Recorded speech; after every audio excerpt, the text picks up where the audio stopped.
Assalamualaikum warahmatullahi wabarakatuh. Terima kasih teman-teman sudah mengklik video ini dan semoga semua dalam kondisi yang sehat walafiat dan terus dipermudah segala urusan, makin dilimpahkan rezekinya serta tetap dilindungi Allah SWT dimanapun kita semua berada. Amin ya rabbal alamin.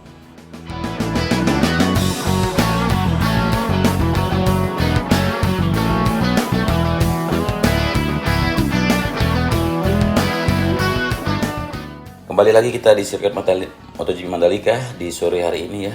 Jadi suasana setelah hujan yang mengguyur di Mandalika sirkuit, kita juga sudah tahu kalau proses pengaspalan ulang lintasan sirkuit internasional Mandalika telah selesai dilakukan sesuai target waktu yang ditetapkan.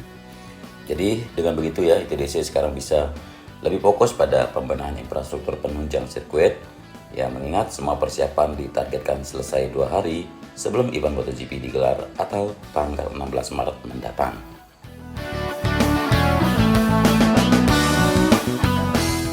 Dan pengaspalan sendiri ya dimulai dari tikungan yang ke-17 sampai di tikungan yang ke-5 dan dilakukan dengan penuh ketelitian menggunakan jenis aspal terbaru yaitu jenis Stone Mastic Aspal atau SMA guna memenuhi standar yang diminta oleh FIM serta Dorna.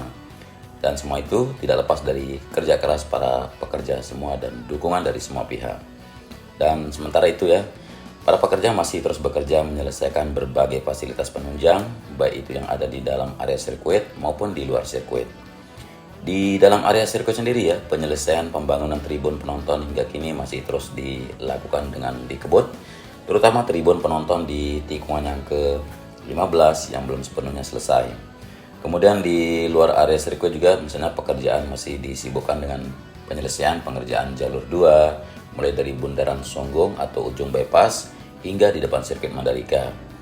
Dan sejumlah aksesoris penunjang juga tampak sedang proses penyelesaian akhir, ada juga yang sudah selesai dikerjakan. Sementara untuk penataan jalur bypass menuju Mandalika juga sudah hampir selesai seperti yang kita lihat. Dan ya sebelumnya juga untuk rekayasa lalu lintas ya dari Kapolda sendiri, Irjen Pol Joko Purwanto juga sudah menjelaskan selain dukungan pengamanan pihak kepolisian saat ini juga tengah fokus membantu penyelenggara event MotoGP menyiapkan rekayasa lalu lintas dimulai dari pintu masuk Pulau Lombok hingga area sirkuit internasional Mandalika. Dan rekayasa lalu lintas ini penting untuk memastikan mobilitas penonton sejak tiba di Pulau Lombok sampai kembali meninggalkan Pulau Lombok tidak terganggu atau terhambat. Jadi kegiatan itu dikatakan harus sukses ketika orang datang ke Lombok sampai ke sirkuit itu tidak sampai berhenti, dan itu juga prinsip dari Kapolda sendiri. Jadi pihaknya sudah cukup intens berkomunikasi dan berkoordinasi terkait penanganan arus penonton ini, baik itu ITDC, Pemprov NTB hingga Pemkab Lombok Tengah untuk memastikan arus penonton ketika event berlangsung nantinya tidak sampai terjadi kemacetan.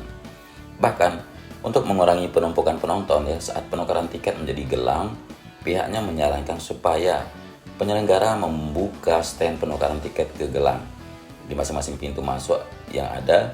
Jadi begitu masuk ke Pulau Lombok, penonton sudah punya gelar, jadi penonton tinggal datang ke sirkuit dan menonton balapan, tidak lagi harus mengantri untuk menukarkan tiket ke gelang. Yang jelas, dukungan pengamanan dari Kapolda sendiri mulai dari sisi pengamanan darat, lalu lintas hingga udara berupa pengamanan drone liar juga itu sudah disiapkan. Nah, jadi terkait dengan penukaran tiket tadi ya, itu bisa membuat kekhawatiran sekali ya, karena kalau kita perhatikan ini kekhawatiran dari yang muncul ya untuk mekanisme penukaran tiket penonton yang berjumlah puluhan ribu menjadi suatu kekhawatiran karena hanya 2 titik lokasi penukaran tiket, yaitu di parkir timur dan barat. Nah, kekhawatiran itu terkait dengan mekanisme penukaran tiket penonton yang mencapai puluhan ribu. Jadi ITDC harus menambah fasilitas penukaran tiket ya, sehingga penonton tidak membludak hanya di 2 titik saja. Dan Kapolda meminta kepada pihak ITDC dan turunannya agar menambah lokasi tempat penukaran tiket di pintu-pintu masuk Nusa Tenggara Barat seperti pelabuhan dan bandara, tidak hanya di parkir timur dan barat saja. Nah, itu juga untuk menghindari terjadinya penumpukan orang atau antrian panjang untuk menghindari penyebaran COVID sendiri. Nah, kita bahas tentang penonton ya. ada kabar kalau penonton itu nanti penonton MotoGP itu bisa bawa kursi sendiri ya. Jadi dari MGPA yang merupakan pihak terkait, terus kita lihat mengkebut penuntasan pembuatan tribun dan untuk para penonton MotoGP yang akan berlangsung di Pertamina Mandalika International Street Circuit. Namun selain menonton lewat tribun yang memiliki kursi, ternyata penonton juga nanti boleh membawa kursi sendiri.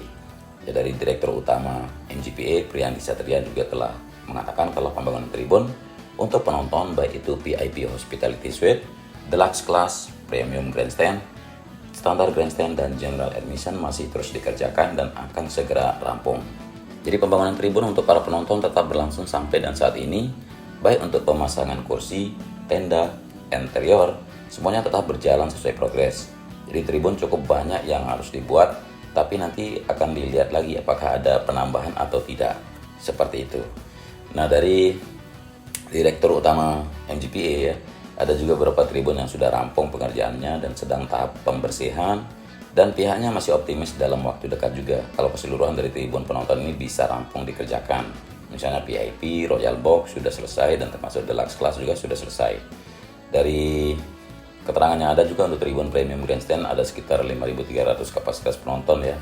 Ada juga untuk 53.000 kapasitas penonton, dan ada juga untuk tribun standar grandstand yang kapasitasnya sampai 20.000 dan berbagai jenis tribun lainnya juga. Tapi bagi penonton yang tidak mendapatkan kursi atau tempat duduk nanti bisa membawa sendiri, dan ini bisa digunakan sebagai duduk di bebukitan misalnya. Dan itu untuk kategori General Admission. Yang penting tidak ada tempat duduk seperti yang di bukit-bukit sudah disediakan. Jadi bukit-bukit juga bisa dijadikan lokasi menonton, dan ini masih dalam tahap persiapan. Kemudian pihaknya juga untuk menyarankan kepada para penonton agar membawa perlengkapan seadanya seperti tumbler untuk mengisi minuman agar mengantisipasi ketika haus ya. Jadi konsumsi makanan yang lainnya juga bisa dibeli di tenda-tenda yang merupakan pelaku UMKM yang sudah disediakan.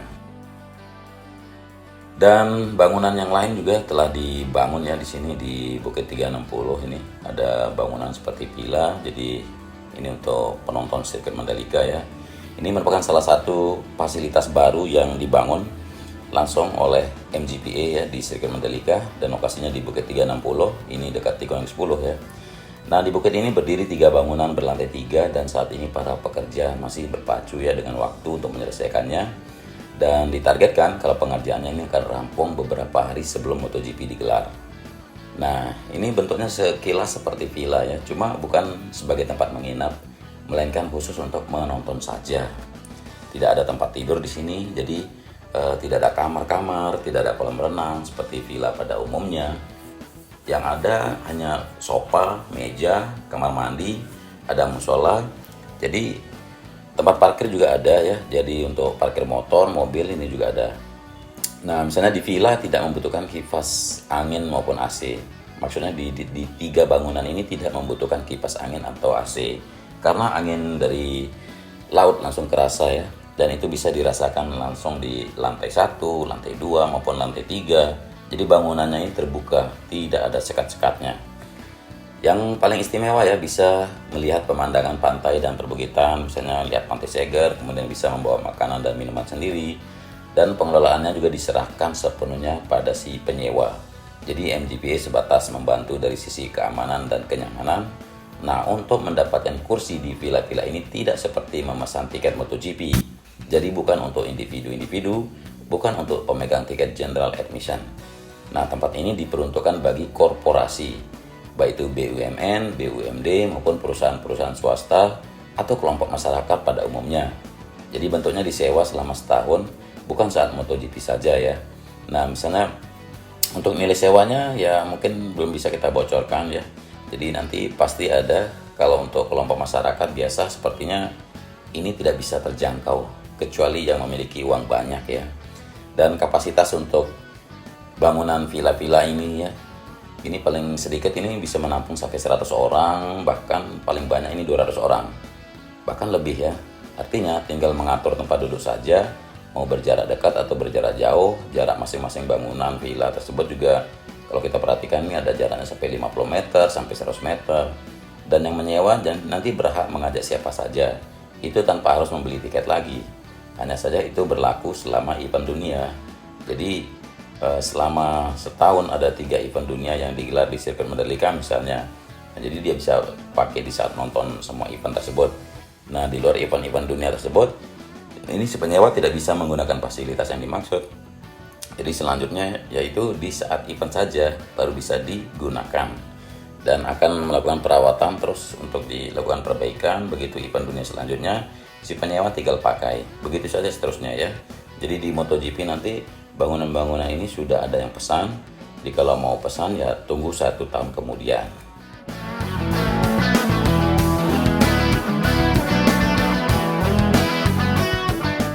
Nah, kalau kita perhatikan untuk trek sendiri ya, bisa dibilang sekarang sudah mendekati sempurna lah kita bilang ya. Karena pemerintah sudah melakukan persiapan untuk menjelang perhelatan MotoGP, dan juga semua stakeholder sudah turun ke lapangan dan langsung melihat apa saja persiapan yang kurang, apa saja yang belum maksimal, dan itu dilakukan terus ya.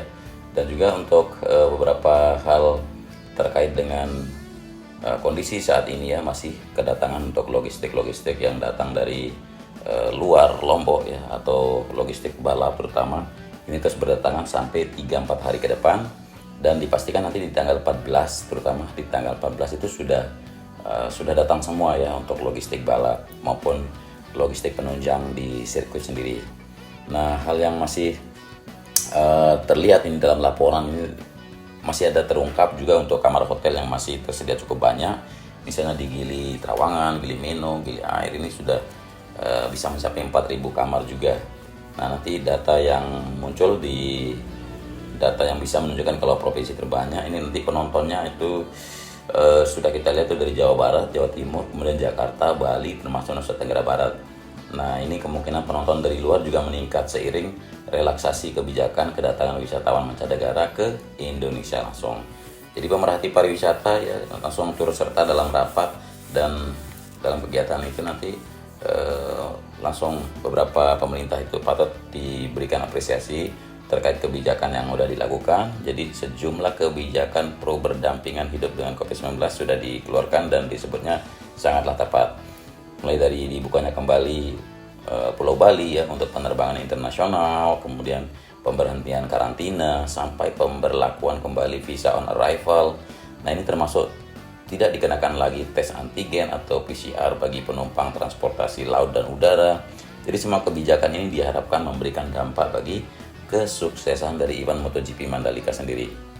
Nah, dalam menyukseskan MotoGP Mandalika memang butuh kehadiran pemerintah secara nyata, dan ini telah dibuktikan dengan government spending yang dilakukan di dalam percepatan pembangunan infrastruktur di destinasi, termasuk kemudahan aksesibilitas ataupun pembelian tiket MotoGP secara kolektif oleh korporasi, BUMN, kementerian, dan kelembagaan.